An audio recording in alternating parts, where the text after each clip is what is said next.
I find that folks that have the fearlessness and courage to actually see the pain of the world, have like deep capacity to feel the deep emotions and the challenging emotions. Those same folks have now a deeper capacity to feel the joys because we have such the low, high highs, and also to remember that we wouldn't care so much if it wasn't all about love.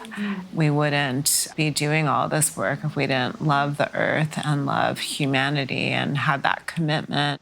Don't take it, don't. Don't take it, don't. Don't take it, don't.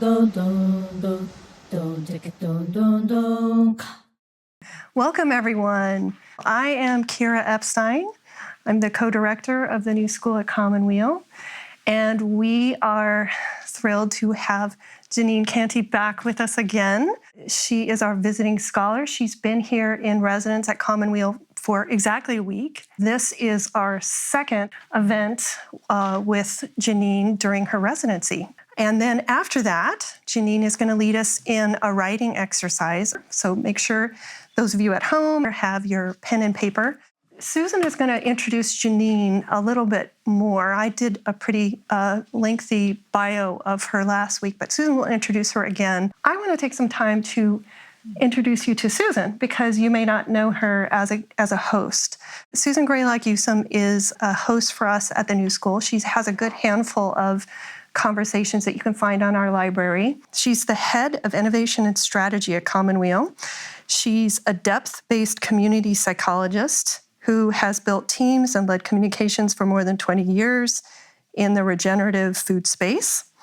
And her work is centered in the imaginal and in narrative repair. So thank you, Susan, for hosting this conversation. We're looking forward to the exchange. For those of you that don't know us, the New School is Commonweal's learning community and podcast. Almost 20 years. We've been hosting conversations and lectures.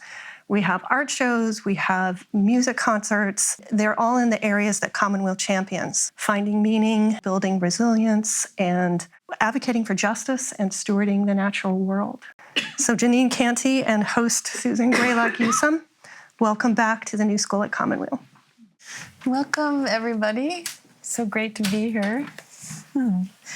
Well, I'm delighted to be joined by Jeanine. You have so many topics of interest to Commonweal and the New School community, healing, ecology, social justice, community, learning. It's all like things that we've been holding for like 20 years here at the New School. So it's exciting to have you here. Jeanine is a professor, as many of you know, at CIIS. She also teaches at Naropa Pacifica Graduate Institute. She's been deeply interested in teaching and learning for over 20 years about ecological identity and social justice, contemplative practice, and deeply holds the question, I think many of us do, of what does healing look like in these times? We are, and also the author of a number of books, including this one, which we're going to dive into deeply today, Returning the Self to Nature, undoing our collective narcissism and healing our planet. So excited to have you here. Welcome. Thank you. Well, there's a beautiful story you open with in the book. I'd love to hear you share about being a child. It's like suburban New Jersey and stumbling onto a creek on the edge of your neighborhood, and that moment as you're opening, I think, into the connection of nature and psyche. And can you share that? Yeah. Thanks for reminding me of that. I was really young. I think I was maybe even pre-kindergarten, that age, and I was hanging out with my brother, who's almost 5 years older than me, and a group of his friends, and I would just follow them around, and they wandered outside of the suburb area to the undeveloped space that was not very far away. But I remember there was a creek running through it, and there were just trees and just space for the elements to actually interact instead of being blocked by the corridors and buildings, and just feeling that there was something very kind of ripe and poignant. I wasn't using those words at age 5, but that it just felt different, and I felt curious, and also a place that I felt more at home than I had.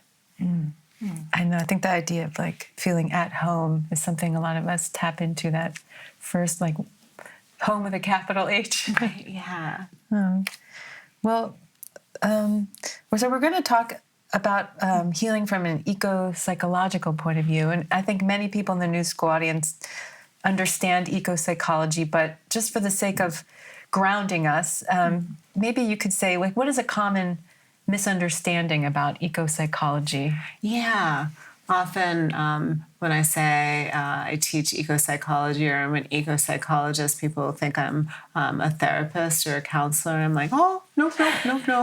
And so eco-psychology actually arose as both kind of a critique of the environmental movement for using shaming and blaming tactics that weren't necessarily effective in changing people's paradigms, and then also through a critique of mainstream psychology, which was so focused on oneself and a very privatized experience.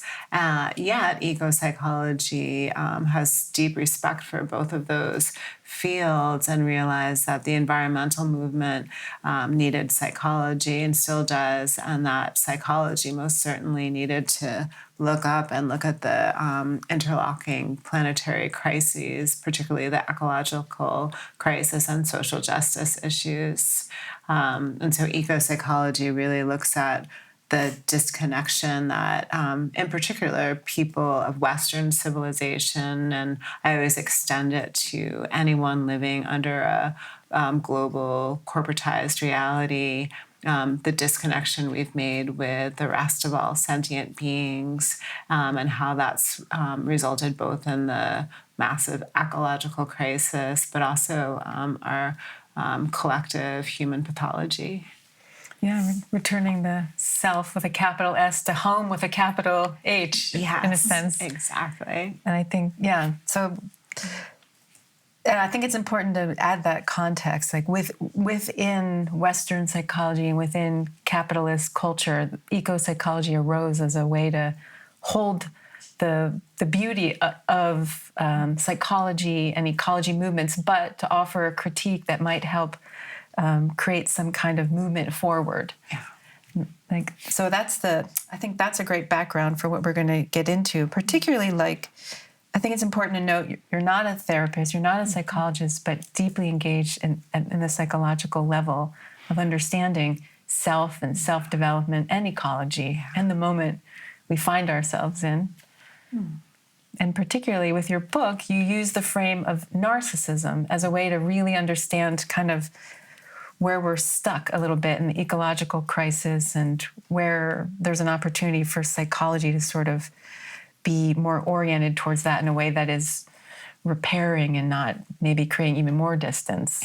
Let's kind of dive into the narcissist part. Why did you choose narcissism? How did that arise? That's an interesting story in the book. It is an interesting story. And, I'm one of those people, and I think everyone probably is that, but me in particularly, often my personal life informs my passion for inquiry, and in particular, often my love life will inform that as well.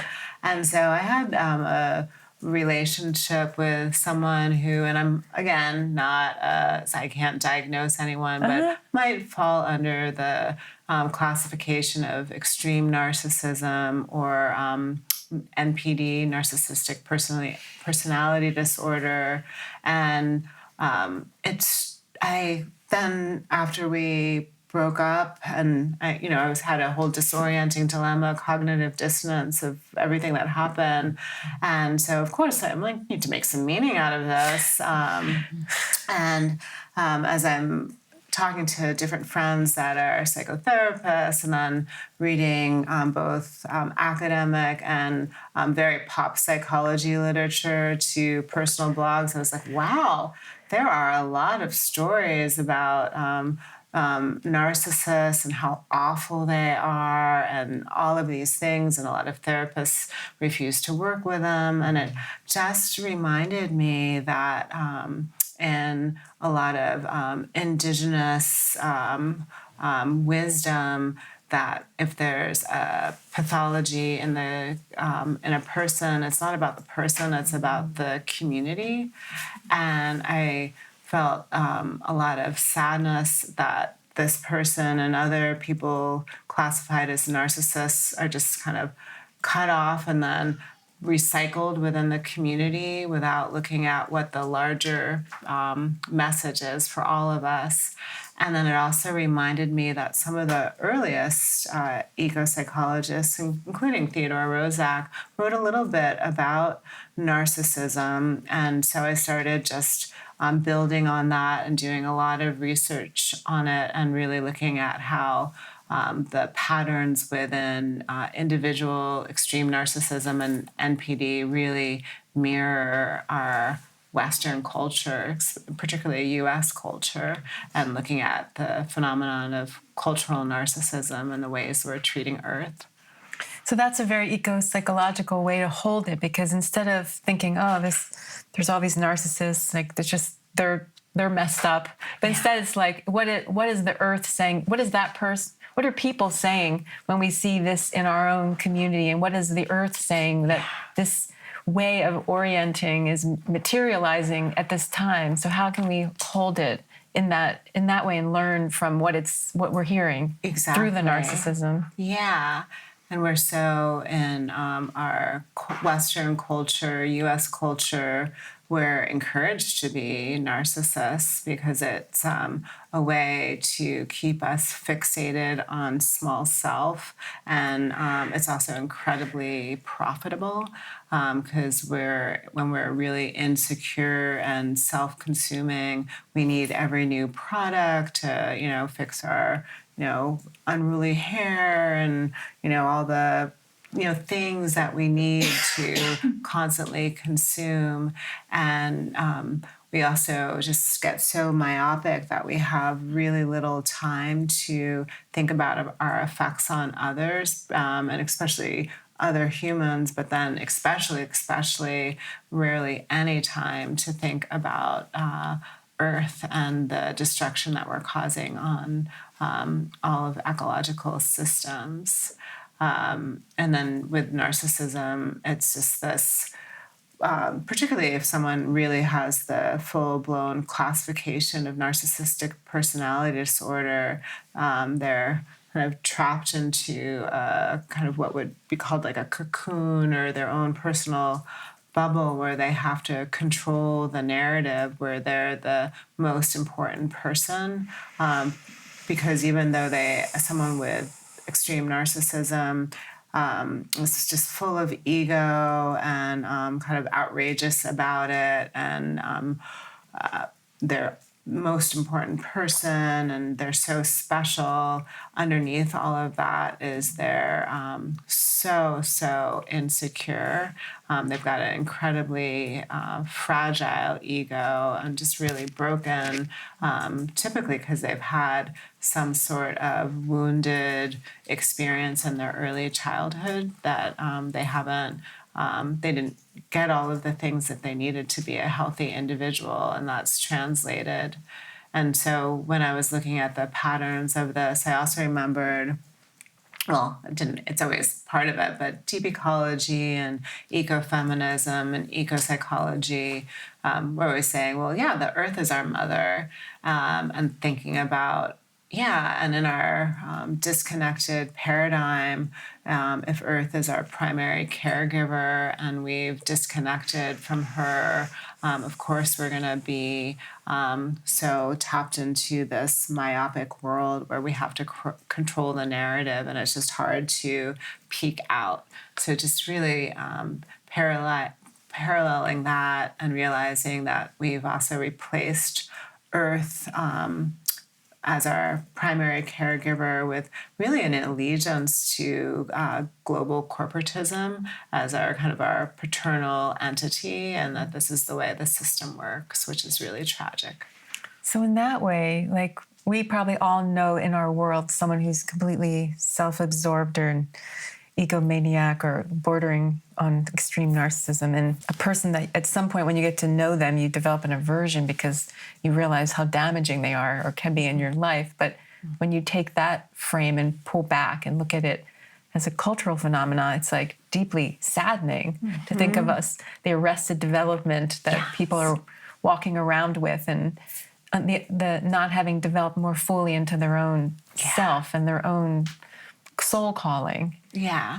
Yeah, that's the term arrested development, and I think it's inappropriate term now, but ontogenetic crippling, just saying that people within Western societies, we didn't receive the rites and passages that people within wisdom traditions, earth-based wisdom traditions did. And so most of us are at the maturity level of like preteens and teenagers, and especially our leaders and our stars, and many of us, I have that in myself in many ways too. And we all need a little bit of that. We need an ego to move through the world and function and move forward. And this is what we'll get into a little deeper about what you propose as the way forward, is how do we hold the complexity of that? Like, we need an ego, but we need to think about when we need to develop ourself, but not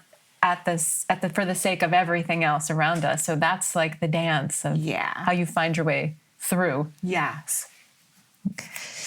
And also, I think it's interesting that Paul Shepard writes a lot about that part, about like that the way this culture cuts off people, and we're stuck in a sort of adolescence that we can't actually, because we don't have the structures of ritual or community or any like the containers to allow us to actually fully move forward. Yeah. As individuals who are interconnected. Definitely. His work's phenomenal, and there's so much of it that, because he's written so much that I haven't even gotten to the territory. But I think I quoted him in the event last week. He says something that we've been ideologically deflowered, that our culture, our paradigms have really erased the stories of the old and the practices of the old in such a saddening and shameful way that we no longer see kind of the magic and the sacredness of the living world, and we see it more as a flat land and just materialistically. And so when we've demythed the outer world, we've also demythed our inner worlds as well. Mm-hmm. Well, so let's dig into that a little more, because I think, you use a beautiful phrase in your book, that how can we hold the ordinary and the extraordinary? And like that piece, which recently I was in the hospital helping a dear friend, and I met a nurse who was like full of joy. And it's like such hard work to be a nurse. And I remember asking him, like, how do you have so much joy? And he said, well, I could have done anything in my life. I had a lot of opportunity, but I knew that nursing was my calling. So I show up every day in pure joy. And I thought, when I read your book about the ordinary and the extraordinary, like, here's a person who is able to live fully into their own self and yet do it in a way that's interrelated to the community around them. So it's not just an ego-centered narcissism about I'm going to be the top. It's like I'm going to be the fullest me in context with what my community needs. So that's like, it's a fine art we have lost track of a little bit. So can you say more about that? That's sort of the heart of your work, I think. And people who know me know that there'll be no talk that doesn't mention the work of cellist Glendinning and the book My Name is Cellist and I'm in Recovery of Western Civilization. And in that, one of her richest concepts is the primal matrix, and it builds on the work of the Groffs, and really looking at what is, before we had the split with the rest of sentient beings, what was our intact way of being. And she paints out 3 dimensions. And the first is having a sense and belonging, the big H of home, feeling at home and play in where we live, our ecoscapes. And it wasn't necessarily, it's like safe, but it's home and belonging. Belonging. Yeah. And then the second dimension is having what's basically a unique purpose in life. And that's so different from our mainstream paradigm where it's like, how do you get the best job so you earn the most amount of money? But what's your like deepest calling? And with that, it's the responsibility of the larger community to support that, where you have my dearest mentors in the room, Belvy Rooks, and that each person should have a community of mentors and elders. It's not like you need to just go to your guidance counselor and find out what you should do with your life. That there's, in wisdom traditions, this idea that you're born into this world with a gift to give, and also we're going to receive hopefully many, many gifts, and that brings us to the third dimension, which is that we all have capacities to tap into non-ordinary states of awareness. And you don't have to take psychedelics or spend 40 days and nights out in the wilderness. And this is what it's like. We often forget that the most precious experiences in life are the most simple things.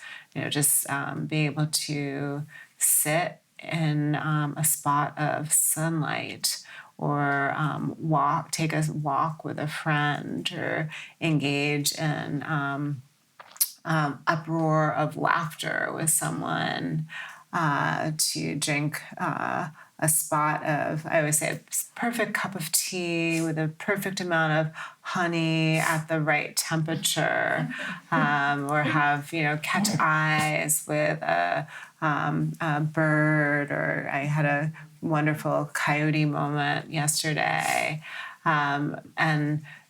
Just there's an infinite numbers of these that we can have every day and every moment.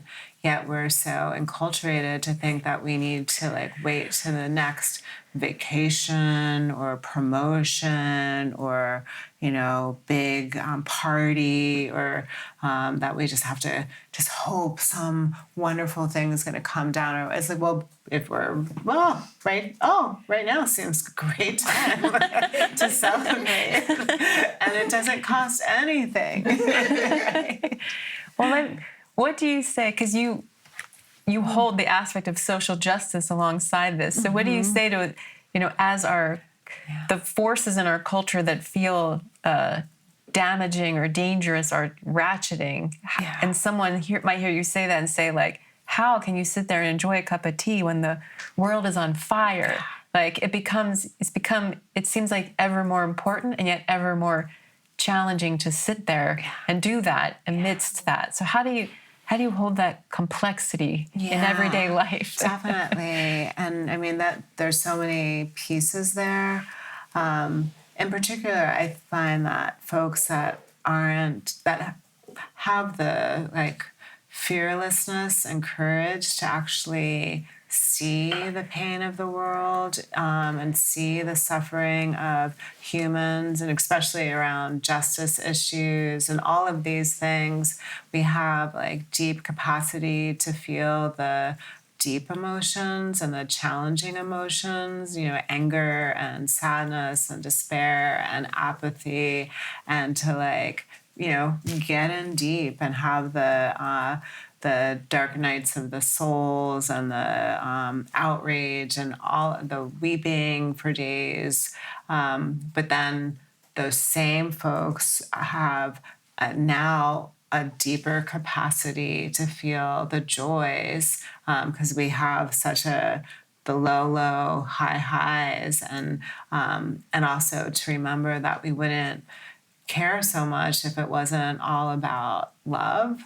And we wouldn't be doing all this work if we didn't love the earth and love humanity and had that commitment. And also the recognition that, wow, I always say I'm Buddhist, not Buddhist necessarily. I'm a little of everything, or not everything, but and I love how, the Buddhists are always talking about, like, the preciousness of this and that, but also like, the preciousness of that we were born as sentient beings in the most beautiful place one could ever conceive right now.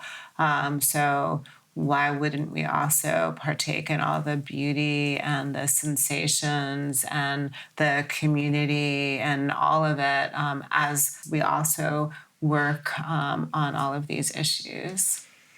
Yeah, I read that in your book, that piece of it, like when you do that, it opens up, and many of us have had that experience. And I was thinking about while driving in today, and we're in a very beautiful place in the world. It's like fall, it's extraordinary on the Pacific Ocean, and I was just, I feel like I wasn't quite paying attention. Then I actually heard myself say, imagine there's so much violence happening in this very moment. I just started thinking about all the violence happening, all the just horrible things. And then I did actually find in that moment that opening myself up to the reality of what's happening did allow me to open up into like more of the depth of the beauty of the Olima Valley and this place and the light and the autumn. And I thought, wow, okay, so you can hold it.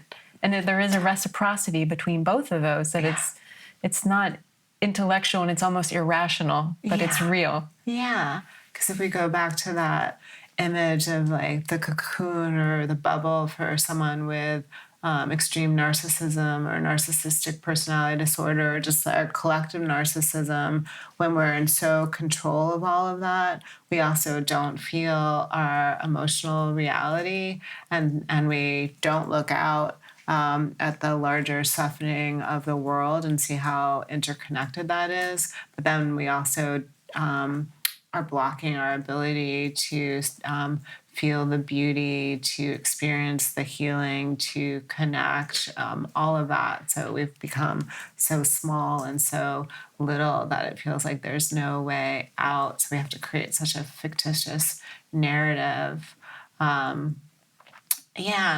I think it takes a lot of work, and, in a lot of ways, a lot of privilege. I mean, not just economic privilege or certain things, but just so many folks in our world don't have access to basic needs, just even the basic needs of having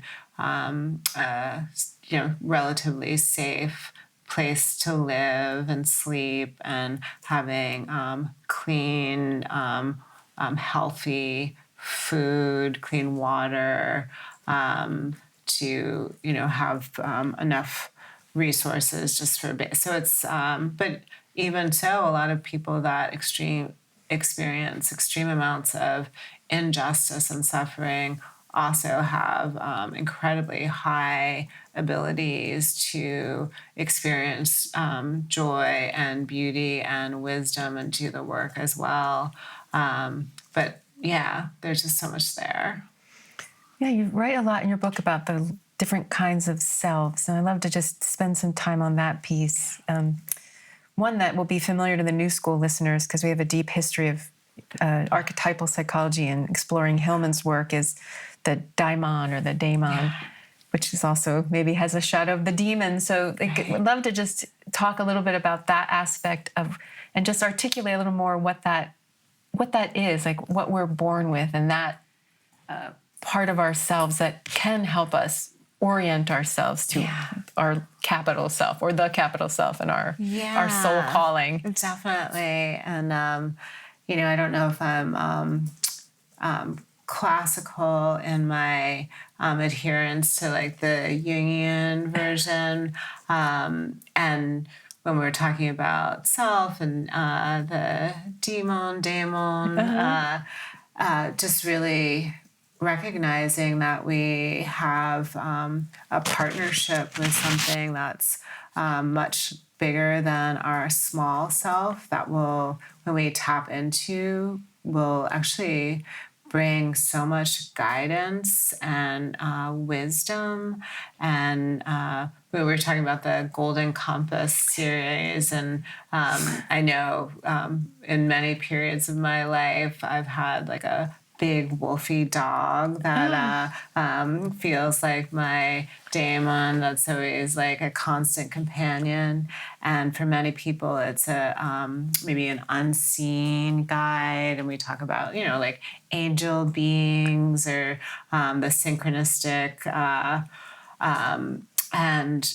but when we're unable to open to some form of grace that lets that experience in, where we let go of always having to control the narrative and say, oh, you know, like the universe, a guide is actually trying to partner with us and give us wisdom, then we cut that off, and that daimon can easily become a demon. Yeah. And same thing in the first visiting scholar that was here, Craig Chalquest's work with parapsychology. The land can also bring up that kind of quality when we turn silence and abuse towards it, that it comes up.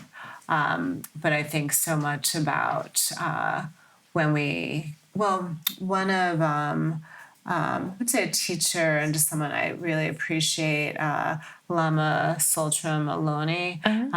She has a whole kind of body of work in the Chod tradition, where you actually basically, one of her books is called Feeding Your Demons. Yeah. And how we can, this isn't exactly her work, but where we actually befriend our demons, because it's parts of us that we've disconnected and silenced and turned into monsters. And so when we can start unpacking that and start rebuilding that relationship and apologizing, suddenly we get this energetic form of guidance that's always with us. And I find it fascinating, and I think we were talking about this the other night, how it comes in the form that someone needs, rather than like a blanket way of being. Right.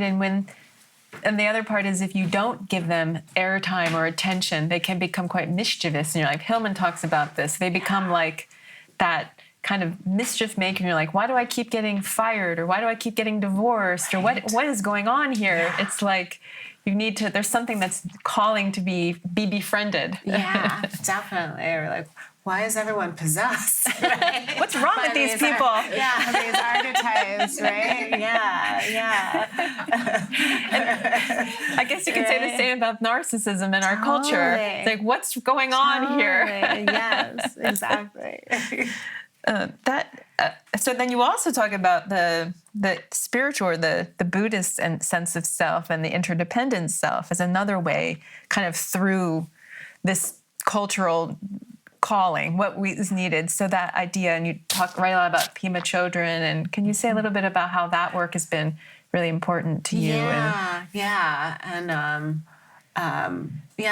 When I was in my probably late 20s, I started meditating, and then maybe 10 years after that, or at some point, I started teaching at Naropa, and I received like so much guidance on. I can imagine. Yeah, it was such a wonderful time to be there, because all of the kind of original folks were still there. And so I said, well, I always want to find out about the system. And so,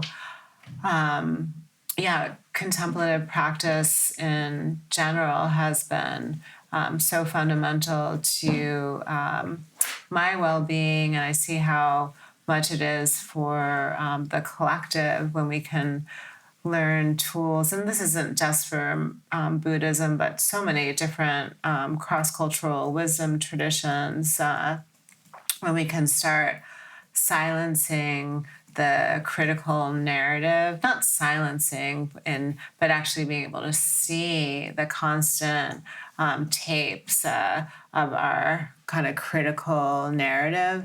It's amazing. And Pema Trojan wrote so much about this with when we Shenpa, the Tibetan term, and she turns it into like when we get hooked, when we're like constantly thought looping about something's going to go wrong or what this person said, some sort of and when we actually learn how to practice, often folks think it's we're just going to be silent and go into like a magic world and get enlightened for a moment. But often it's the moments where we realize like, oh my gosh, I think all the time. And often those thoughts aren't pleasant.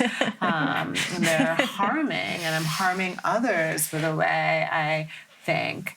And that's so much of the challenge of working with Western consciousness, because like, oh, what a gift abstract thinking is, but a gift that's so out of balance that it's become a weapon in a lot of ways when we're just constantly having these awful narrations. Not that you're like, what are you thinking about, Jeanine? Not like all, but that if we can learn how to reflect on our thoughts and the way we're using thoughts and having thoughts, and really an ego in psychology is more of like a rational organizing principle. It's like a good thing, not we're good nor bad, but we've put it into this level that it's become the driver of everything that we do.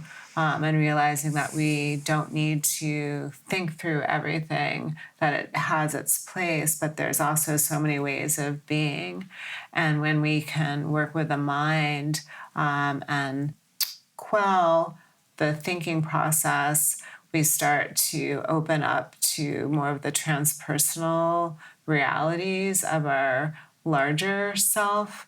And so it's no longer bound to me, that I'm actually able to tap into the flow, the flow of the universe, but like the flow of the energetic bodies beyond just myself, and to synchronize and to have synchronicities and to learn how to have language with a larger entity, both the human and natural sentient beings, and then whatever we might call the sacred.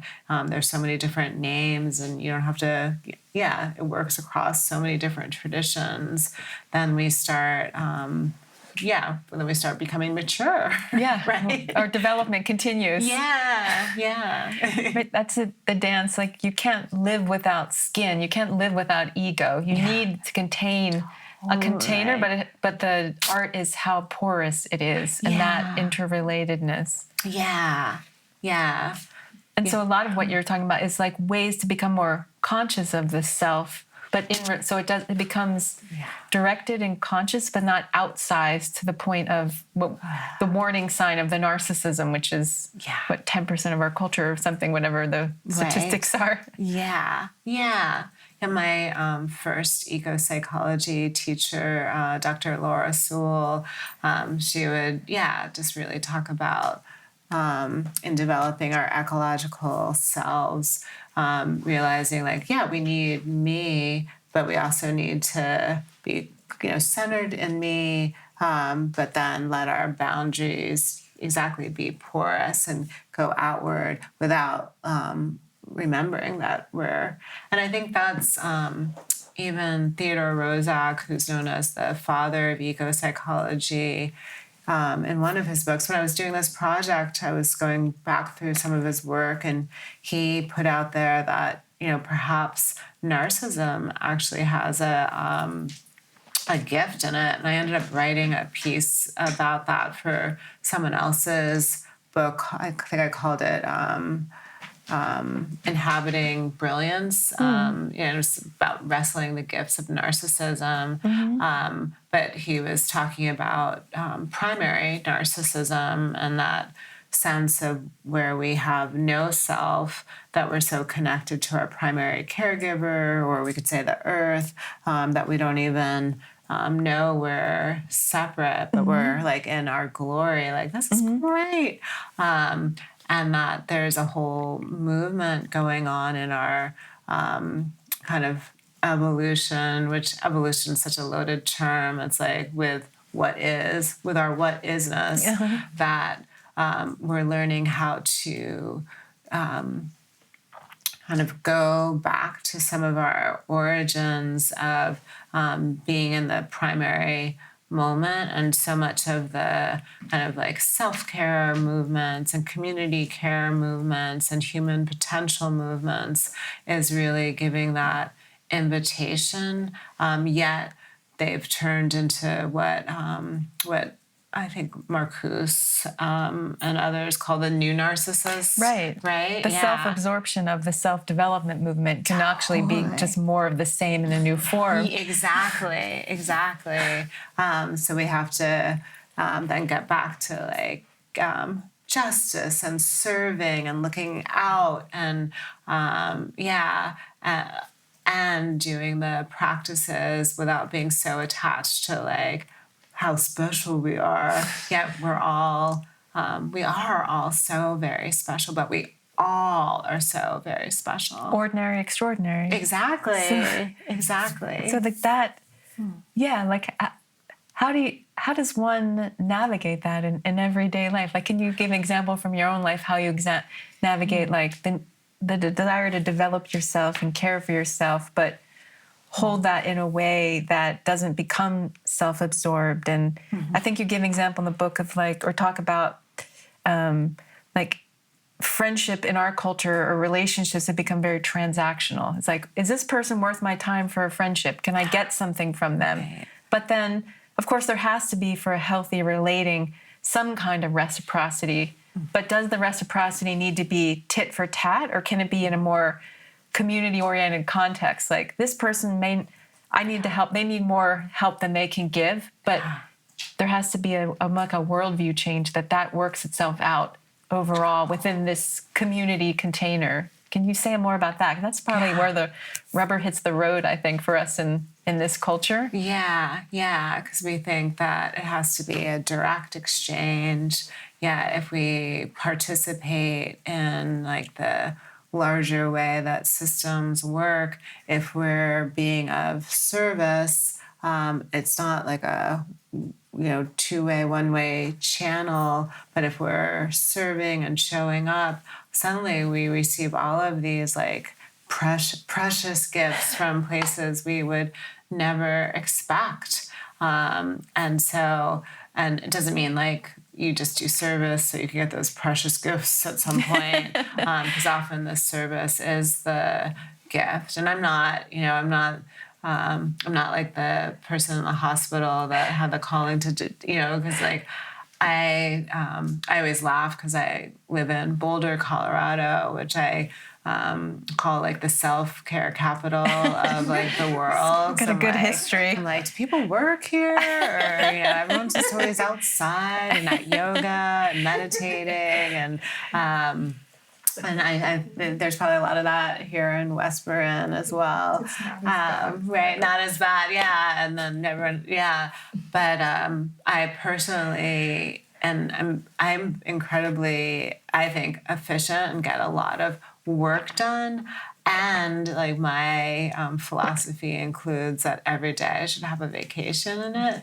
And so making sure that I'm participating in those spaciousness. And so I have a extensive, I need to get my, my workout in, even if that's just like, walk around the, neighborhood or working in the garden, and definitely meditation every day and eating and making healthy food and having relationships with beloveds in the community.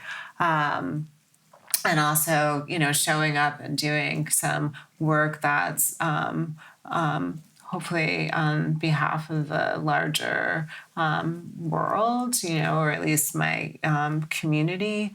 And I think there's so many ways to start, I guess, training ourselves to not be so narcissistic and not fall into those patterns. Because it's so easy because the grooves are all there. I was reading something about, our big order from the internet chain store that's everywhere. Yes.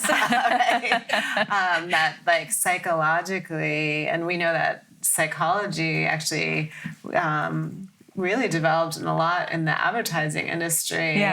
But that it actually has a whole function that, before bed, when you're on your phone, your iPad, that you often think about like what you need to order, and that so many orders get placed right before you go to bed. Like and I've noted, I'm like, that is so interesting. Wow.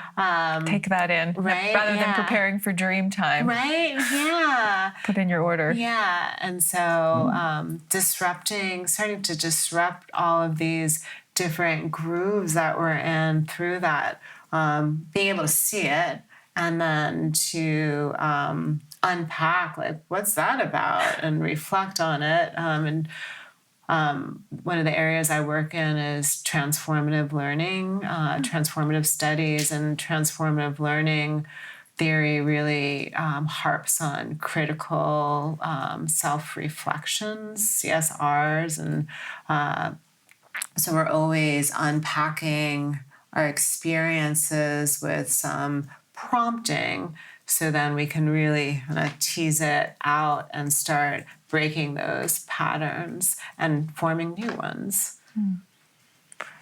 I don't know why when you were talking, I had memory in your book, you talk about being in the grocery store and you see Pema Chodron in another line, and you catch eyes. And I'm like, that's a perfect example of like trying to integrate Pema Chodron at the grocery store. That's like all of it. That was such a fun moment. I was at the grocery store in Boulder, and there's a lot of, Boulder has a high percentage of Buddhist folk, and some that, there's a lot of like white women that shave their head and have the robes, which is wonderful. So I'm checking out, and there's a woman checking out another thing, and I'm looking, I'm like, oh, I must probably know her from Naropa or something. And then I look and I'm like, that's Pema Chodron. And, she looks at me, and she, Black people have the like head nod, but Buddhist people also have the head nod.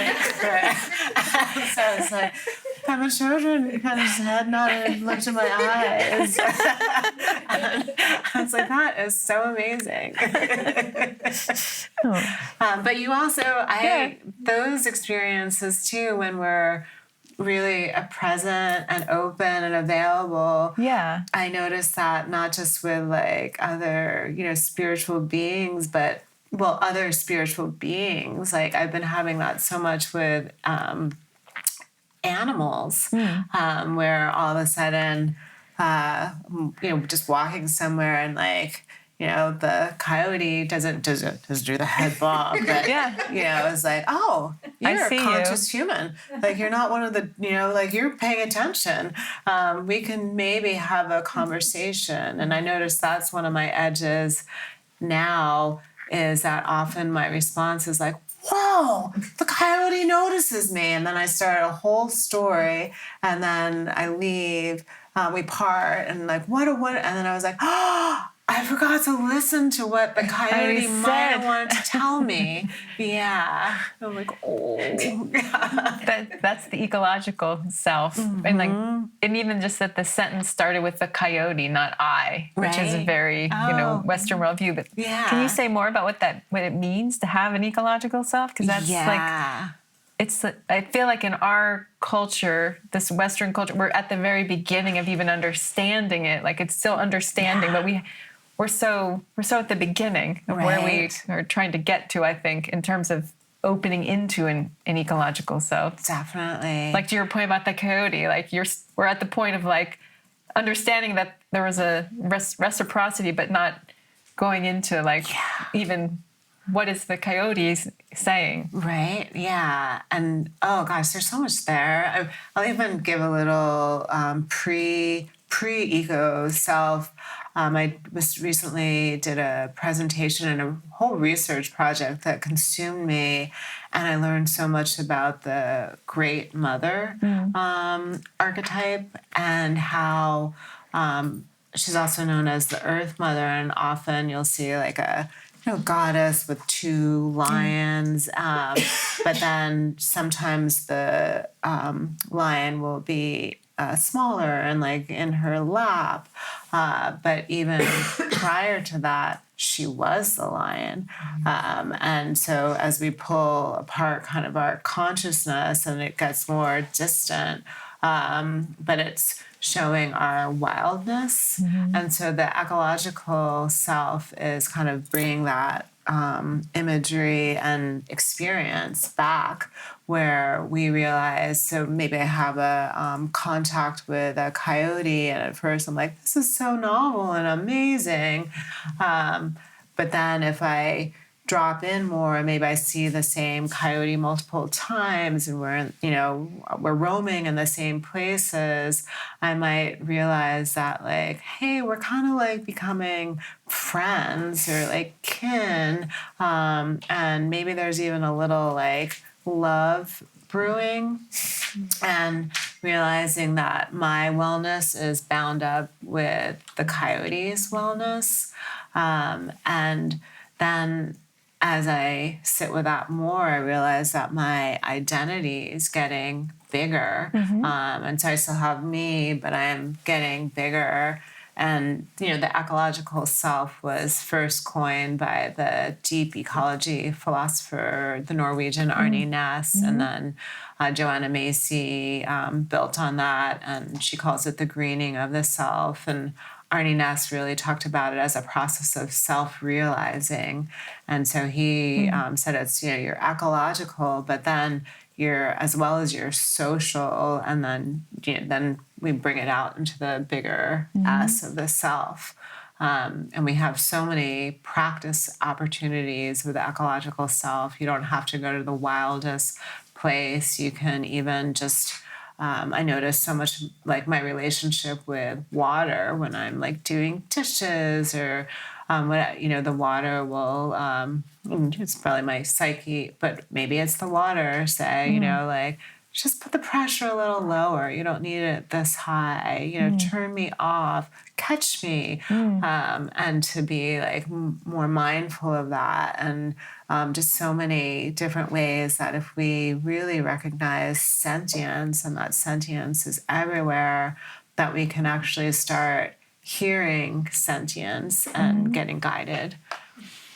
That brings up something that's a very big topic, but you write about a little bit eros, which is something so barely understood, I think, in this culture. But can you talk a little bit about that? Because I feel like there was a little of the eros in just the way you describe the everyday eros and the way you describe washing dishes. Yeah. And I feel like maybe back to the origin story of the book, like eros is something I'm still learning so much about, and I don't know if I have even scratched the surface of what eros is. But I think this notion of love, and instead of like love being something you sign up for, solicit, obtain, wrestle to get, that you just inhabit love, and that love also isn't a scarce resource, as we're told, that you're just gonna have to find that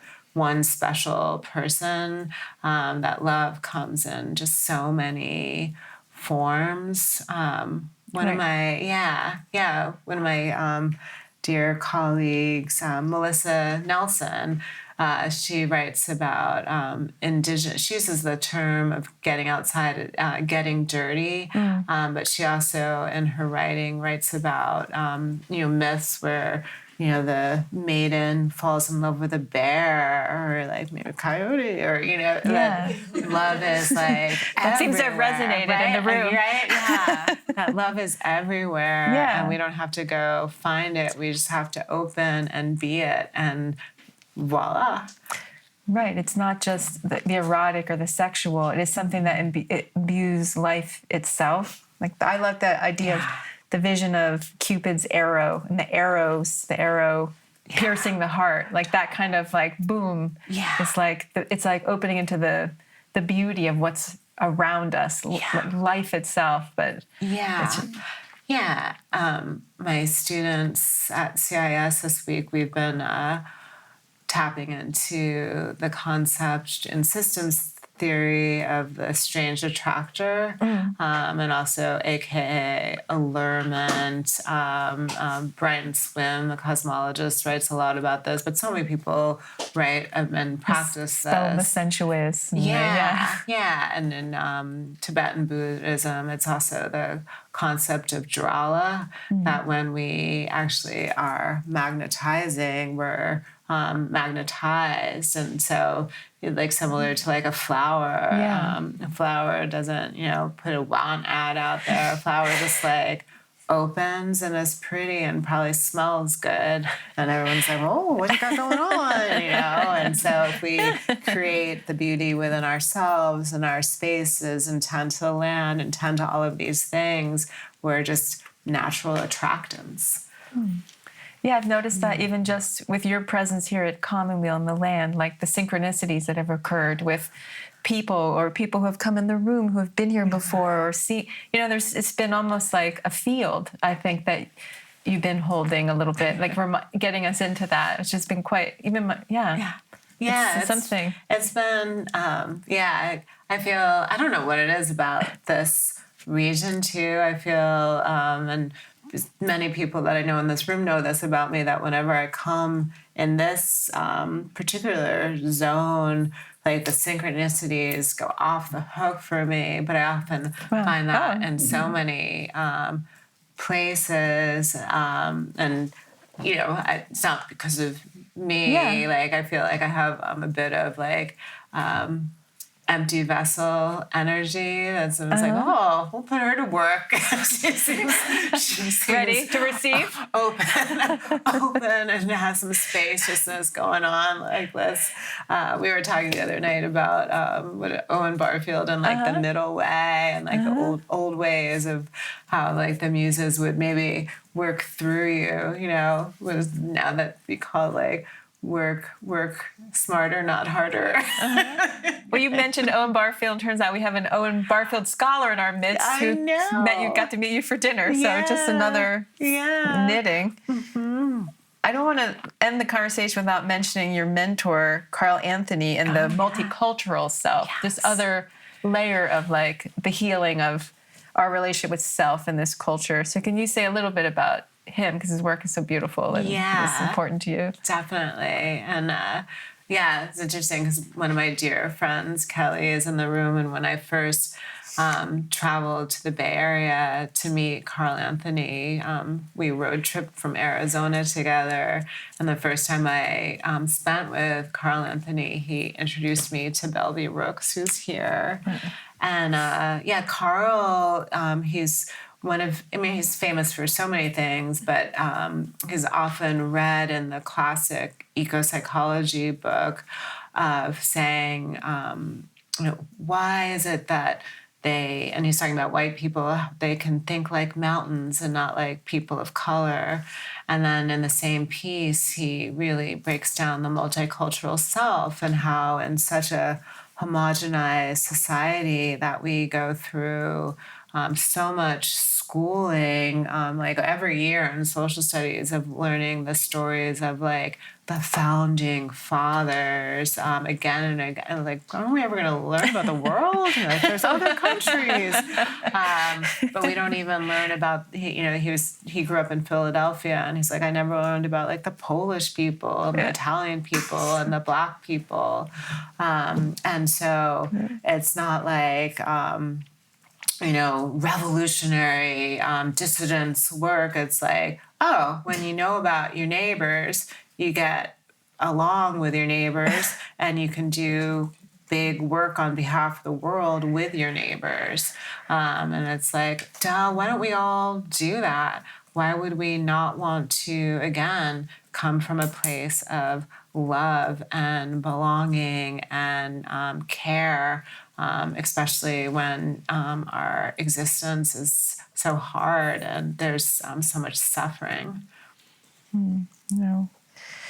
Well, can you say a little bit before we wrap up about just how your own research and work and writing, how your own understanding of yourself and how to be yourself has changed or evolved? Yeah. From the little girl at the creek. Right. In some ways, I feel like it's gotten closer to the little girl at the creek and seeing that I don't have to be in control of the narrative or work so hard to get to the next big thing, that if I actually show up and participate,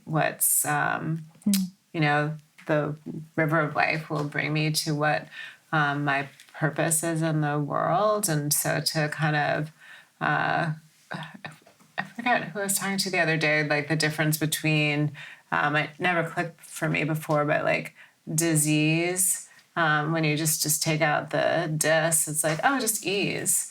So a little bit of ease, that if I do the things I know are part of my kind of repertoire of caring for self and caring for others, and earth especially, and see what's going on, that I don't know, it just feels like things work in a way that in some ways I never expected, yet I kind of knew in some ways when I was much younger, kind of that curiosity and a little bit of trust and a little bit of magic, and then a lot of research and writing, a little trust, a little bit of a lot of love, right? Not to say, and then I think a lot of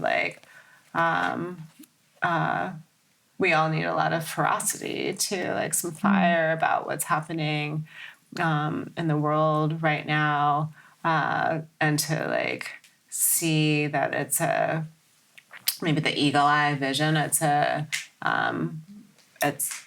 right now it might feel so incredibly gloomy and heavy and apathies in our muck. But then if we look at the larger view, and I think about my ancestors and how much they endured for me to be right here, right now, and that I was somewhere recently, I was at a conference, and an indigenous folk was talking about how right now we're in this kind of the awful throes of a birthing process, but the wisdom traditions cross-culturally are saying we're moving into a period of 1,000-year peace. And I was like, oh, I remember hearing that decades ago, that it was coming, and here we are. Right, yeah, let's hold out for that peace and not just wait, but let's enact that peace. Yeah. There's a great line when you end your book about when we allow our sense of self grounded in the present moment to expand from the small ego to these larger sources, our emotional lives, nature, community, the transpersonal, the healing begins. We enter into the sacredness of life and can come out of our narcissistic worlds to a space of communion. We are truly ordinary and extraordinary. Well, we're about to go do it out on the land together, but for the people who, and the people who are going to be listening to this and not with us, can you offer a little bit of words of how they might move forward after listening to this? Yeah, and we'll do a little writing exercise, so that might tap us in. And so maybe for folks at home, if you have the space, which you always can create some space, or no precious. I'm not gonna should you, but you might want to do this writing reflection and then go outside and spend some time with a being outside, or perhaps a pattern that you notice, like some wind on grass or a spider web or some branching, and observe this pattern. But instead of observing just with your eyes, all of your senses, allow yourself to be observed by the pattern, and let some reciprocal connection occur. Beautiful. Well, thank you so much, Jeanine, for being here. Thank you for giving us ways to think about these times and how to move forward. And well, thank you so much, and thank you, Kira, and thank you to Commonweal for hosting me. It's been just such a gift to be here. I want to thank our anonymous donor who helped fund our visiting scholar program. We're very grateful to her, and to you all for being here in person and holding space with us. And also thank you to all the listeners who are out there holding space as well, out in the digital land. And more to come. Thank you.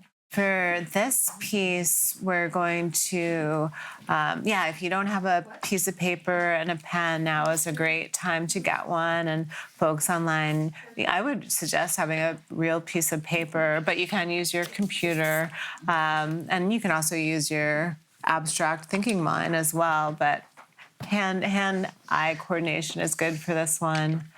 And so we're going to do an exercise that I've done so many times that I really appreciate. And in the work with transformative learning, as we've been speaking about, so much of it is often unpacking our assumptions about something and seeing how we're habituated, and being willing to make our belief systems pliable, but we kind of have to catch our moments of thinking. And so we're going to work on a few just small disorienting dilemmas. And I love that term. And it was coined by Paul Mesereau, and really talking about how we often have these experiences that jar us, that they don't currently fit into our worldview. So we have to either create more narration so they plug in, or we have to change. And that's like real simplistic, but that's all you need to know right now. And so for the first, and for all of these, don't pick an experience that's like a level 10 that would be triggering. Pick like maybe a 5 or a 4. And be like, how can I do this with this first question? The first one is just really thinking about when you woke up to the ecological crisis. And for a lot of us, it's like a really, decade or two period, or several years where just certain things were happening. And for some of us, it was like, really big aha. Like we realized about the cattle industry, or, certain industries and how they connect with the earth, or we saw a place clear cut or something like that, which is probably a 10, but don't go to the 10. And then just write for a couple of minutes what that moment was for you. What was the wake up, even if it's a 10-year period or 20-year period.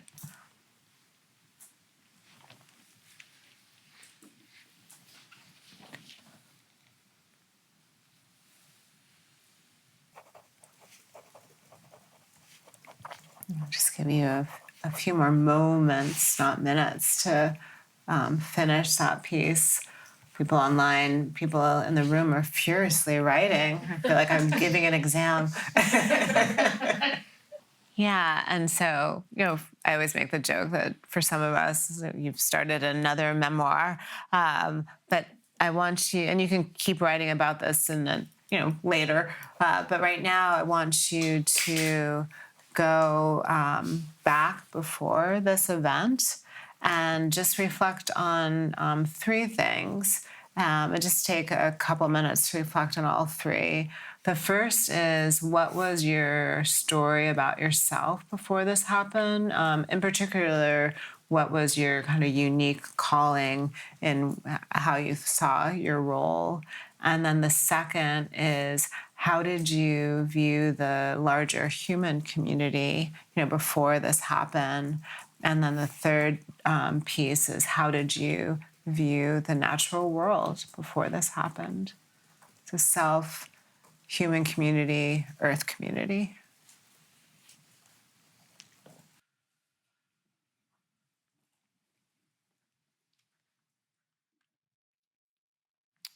Okay. And I know everyone could probably write a lot more on that part, but you can do that later as well. And so now I want you to reflect on those same three prompts, but in now. So now that you had that disorienting dilemma and we flash back to right now, what is your view of yourself in terms of your role in the world, your uniqueness, your unique calling? How do you view the human community, and how do you view the natural world?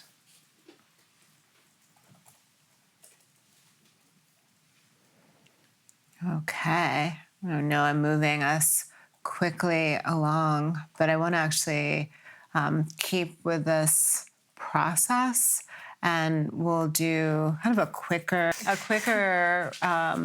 version of this with two more prompts.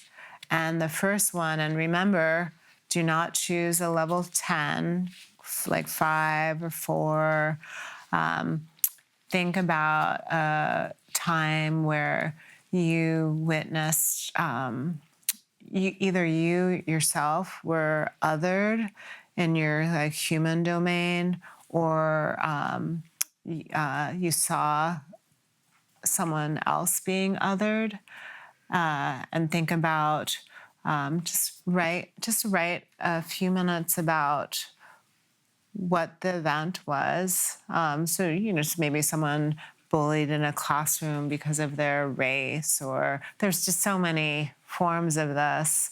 And think about some of your assumptions before this happened, again, in terms of self, community. In this one, let's just do self and community. And then in terms of after that, how you saw yourself and community. So we'll give that a few minutes.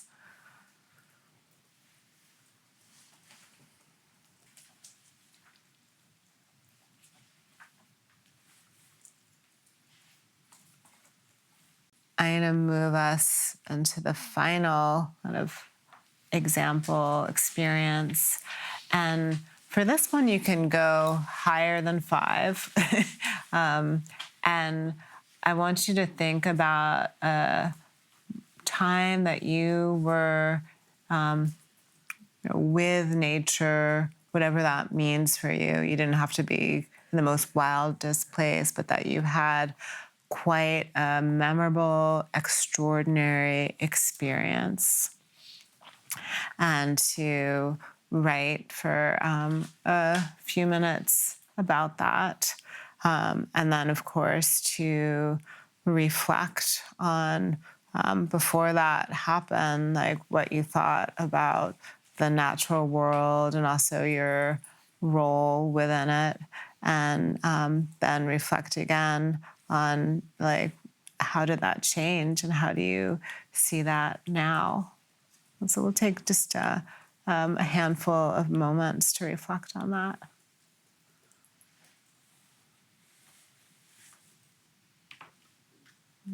Okay, I'm noticing more of a lull. And you can always keep writing about this later. I'll be excited to read your memoir. But if we were doing this in everyone in person, I would have all of us break into maybe dyads and share a little bit about what came up for you, just what felt okay to share. But since we're in like a hybrid situation and we're have a kind of a timeline here, well, if you're in person, we'll be breaking up into a walk, so you could probably tell a little bit of your story to who you're walking with. And then if you're at home, go find someone, and the someone also can be go outside and tell a being. So yeah, and with these types of exercises, that often it's our stories that are unexamined, that when we examine them, we do that critical reflection in a way that maybe we have changed, but we actually are conscious of our change. And so as we do this with so many of our patterns that we're habituated with, we actually start becoming more both conscious of our like over process, but also more fully available to participate in the nowness of life. So yeah, thank you everyone online for joining us, and thank you so much, Susan. That was just really wonderful. Yeah, and thank you, Commonweal, and yeah, Kira. And this place. And this place, this land, yeah. Jeanine, is your book available? Do you have copies of your book? Oh, we don't have copies of my book available here, but please purchase them. You can get them at your local bookstore, And wherever there's an you audio are. version? There is an audio version. Not There's you, also, though, it's reading not it. me. Next time I have to read my own book. But it's yeah, and there's also a Kindle edition as well, and it's through Shambhala Publications.